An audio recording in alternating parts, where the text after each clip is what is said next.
नहीं भाई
पानी आया है, बकरियाँ चढ़ने आया हाँ, पानी चाहने का आ गया है।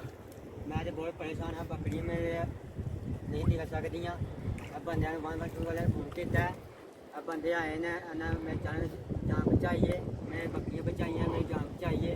मैं बहुत परेशान हाँ, ठीक है ना। अब बंदे आए ना मेरे को ਇਹਨਾਂ ਬੱਕਰੀਆਂ ਮੇਰੀਆਂ ਕਈਆਂ ਨੇ ਬੜੀਆਂ ਨੇ ਤੇ ਮੈਨੂੰ ਨਾ ਕਦੇ ਬਾਹਰ ਠੀਕ ਹੈ ਤੇ ਮੈਂ ਬਹੁਤ ਪਰੇਸ਼ਾਨ ਹਾਂ। ਅੱਲਾ ਵੀ ਇਹ ਬੰਦਿਆਂ ਨੂੰ ਤੰਦਰੁਸਤੀ ਦੇ, ਨਸ਼ੇ ਤੰਦਰੁਸਤੀ ਦਾ।